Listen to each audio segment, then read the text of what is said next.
Hi guys, last video la நாம SN2 reaction பத்தி பார்த்தோம். இப்போ நாம SN1 reaction பத்தி பார்க்கலாம். So nucleophilic substitution of alcohol ல primary will follow SN2. அதே மாதிரி secondary and tertiary alcohol பாத்தீங்கன்னா SN1 mechanism follow பண்ணுங்க guys. SN1 mechanism அப்படிங்கறது என்னன்னு நம்ம பாப்போம். For example, let me take a tertiary alcohol. ஒரு tertiary alcohol நான் எடுத்துக்கிறேன். CH3 ஒரு tertiary alcohol. இது ஒரு tertiary alcohol தானே guys? Yes, ஒரு tertiary alcohol எடுத்தாச்சு. இப்போ இது கூட நான் எதை ரியாக்ட் பண்ண வைக்க போறேன்? I am going to react HBr react பண்ண வைக்கலாமா? ஸோ நான் லாஸ்ட் வீடியோலேயே சொன்னேன் உங்களுக்கு SN1க்கும் SN2க்கும் ஃபர்ஸ்ட் ஸ்டெப் வந்து சேம் தான் அப்படின்னு சொன்னேன் இல்லையா? ஃபர்ஸ்ட் ஸ்டெப் என்ன நடக்கும்? புரோட்டனேஷன் ஆஃப் ஆல்கஹால், அதாவது ஆல்கஹாலின் புரோட்டனேற்றம். அப்போ என்ன நடக்கும்? இந்த ரெண்டு லோன் பவர் எலக்ட்ரானில் ஒரு எலக்ட்ரான் H கூட சேர்ந்து, அதாவது ஆசிட் கூட சேர்ந்து எப்படி மாறப்போகுது? ஒரு புரோட்டனேட்டர் ஆல்கஹாலாக உங்களுக்கு வந்து கிடைக்க போகுது. கரெக்டாக? புரோட்டனேட்டர் ஆல்கஹால்னா என்ன? இங்கே ஒரு H and another H is here. எனக்கு இங்கே என்ன வந்துடும்? ஒரு ப்ளஸ் சிம்பிள் வந்துடும். கரெக்டாக? This is a protonated alcohol and இதை வந்து நம்ம எப்படின்னு சொல்லலாம்? Fast reaction. இது கொஞ்சம் ஃபாஸ்ட்டாக நடக்கும். ஸோ ஒரு புரோட்டனேட்டர் ஆல்கஹால் கிடைக்கும். ஃபர்ஸ்ட் ஸ்டெப் ரெண்டு பேருக்குமே காமன் தான், அதாவது SN1க்கும் SN2க்கும். இப்போ இந்த ஸ்டெப்புக்கு அடுத்த ஸ்டெப்பு தான் உங்களுக்கு வந்து SN1க்கும் SN2க்கும் உள்ள ஒரு மிகப்பெரிய வித்தியாசத்தை நீங்கள் படிக்க போகிறீங்க. என்ன நடக்க போகுது அப்படின்னா, நல்லா கவனிச்சுக்கோங்க கைஸ். இப்போது இந்த ஸ்டெப்பில் இருந்து அடுத்த ஸ்டெப் போகும்போது என்ன ஆகும்னா, ஆட்டோமேட்டிக்காக இந்த வாட்டர் இருக்கு இல்லையா, வாட்டர் மாலிகுல் அது டிஸ்லோகேட் ஆயிரும். டிஸ்லோகேட் ஆகி எனக்கு ஒரு கார்போ கேட்டையான் கிடைக்கும் கைஸ். கார்போ கேட்டையானா அப்படின்னா என்ன சார் அப்படின்னு பார்த்தீங்கன்னா, இங்கே பாருங்கள், இப்போ இந்த வாட்டரை வந்து வெளியில் போக வச்சிடுறேன். -H2O போட்டுட்டேன். அப்படின்னா என்னென்னா, இந்த வாட்டர் வந்து எலிமினேட் ஆகிடுச்சு. This water molecule is eliminated. இந்த வாட்டர் மாலிகுல் எலிமினேட் ஆன பிறகு மிச்சம் என்ன இருக்கும்? CH3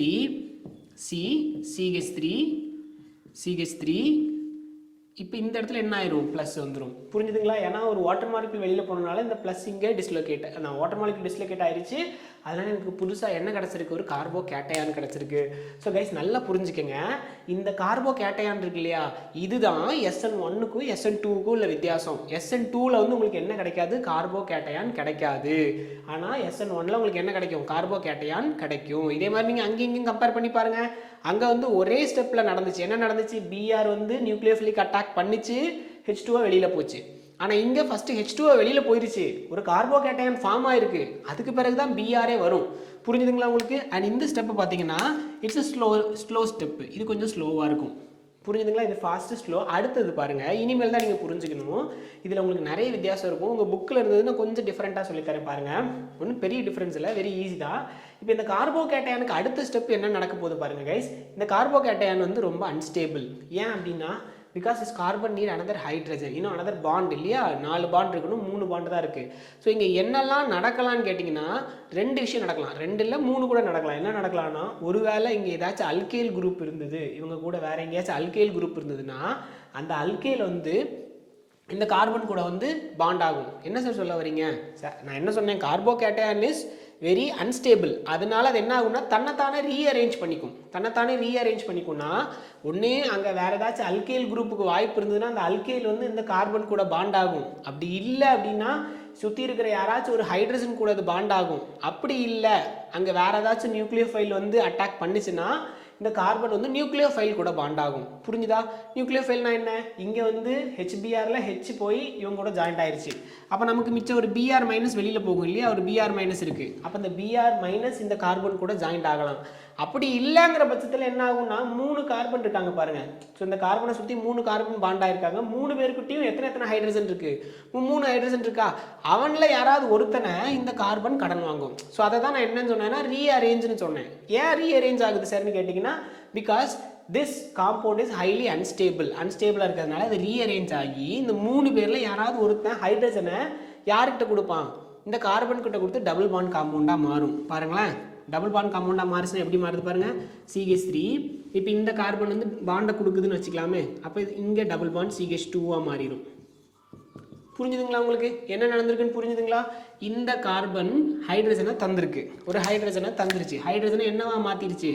பாண்டாக மாற்றிடுச்சு. இது நடக்கலாம். இதை நம்ம என்னன்னு சொல்லுவோம் அப்படின்னா, donation of hydrates or rearrangement with ஹைட்ரேட்ஸ்னு கூட நம்ம இதை சொல்லிக்கலாம். இது ஒருவேளை Br மைனஸ் கூட சேர்ந்துச்சுன்னா என்ன ஆகும்? அப்போ இந்த கார்பன் எதுவுமே சேஞ்ச் ஆகாது, ரெண்டுமே நடக்கலாம். அதான் நல்லா நீங்கள் புரிஞ்சுக்கணும். ஒருவேளை Br மைனஸ் கூட சேர்ந்துச்சுன்னு வச்சுக்கோங்களேன், நியூக்ளியோஃபிலிக் அட்டாக் நடக்கும். எங்கே நடக்கும்? இந்த Cr தான் இப்போ வாங்குறது, இந்த C தான் வாங்குறதுக்கு தயாராக இருக்கானே, அவன் இந்த Br வாங்கி என்னவா மாற்றுவான் பாருங்க, CH3 இந்த இடத்துல என்ன வந்துடும் கைஸ்? Br வந்துடும். புரிஞ்சுதுங்களா உங்களுக்கு? அந்த இடத்துல என்ன வந்துடும் கைஸ்? Br வந்துடும். புரிஞ்சுதுங்களா? இவ்வளோ தான் கைஸ் நியூக்ளியோஃபிலிக் சப்ஸ்டியூஷன் ரியாக்ஷன்ஸு. இது நீங்கள் மறக்கவே கூடாது. உங்களுக்கு 1 மார்க்கில் கேட்கலாம். நீட் JEE படிக்கிறவங்களுக்கு இது கொஞ்சம் ரொம்ப யூஸ்ஃபுல்லாக இருக்கும்னு நான் நம்புகிறேன்.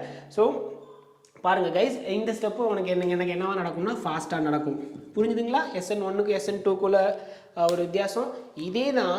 நீங்கள் அடுத்து E1 E2 படிக்கும்போது உங்களுக்கு நடக்கும். ஸோ E1ல் வந்து உங்களுக்கு என்ன ஃபார்ம் ஆகும்? கார்போ கேட்டையான் ஃபார்ம் ஆகும். E2ல் கார்போ கேட்டையான் ஃபார்ம் ஆகாது. ஸோ கிட்டத்தட்ட இதே தான். எலிமினேஷன் ரியாக்ஷன் அடுத்தது நம்ம படிக்க போகிறதுக்கும் இதே தான். ஸோ இது படிச்சிட்டிங்கன்னா உங்களுக்கு அது ரொம்ப ஈஸியாக இருக்கும். உங்களுக்கு புரிஞ்சுதுங்களா கைஸ்? That's it. இப்போது எப்படி ஒரு SN1 SN2 அப்படிங்கிறத பார்த்துட்டோம். நியூக்ளியோஃபிலிக் சப்ஸ்டியூஷன் உங்கள் எல்லாருக்கும் ரொம்ப தரவாக புரிஞ்சிருக்கும்னு நம்புகிறேன். Will meet with the next reaction. Thank you.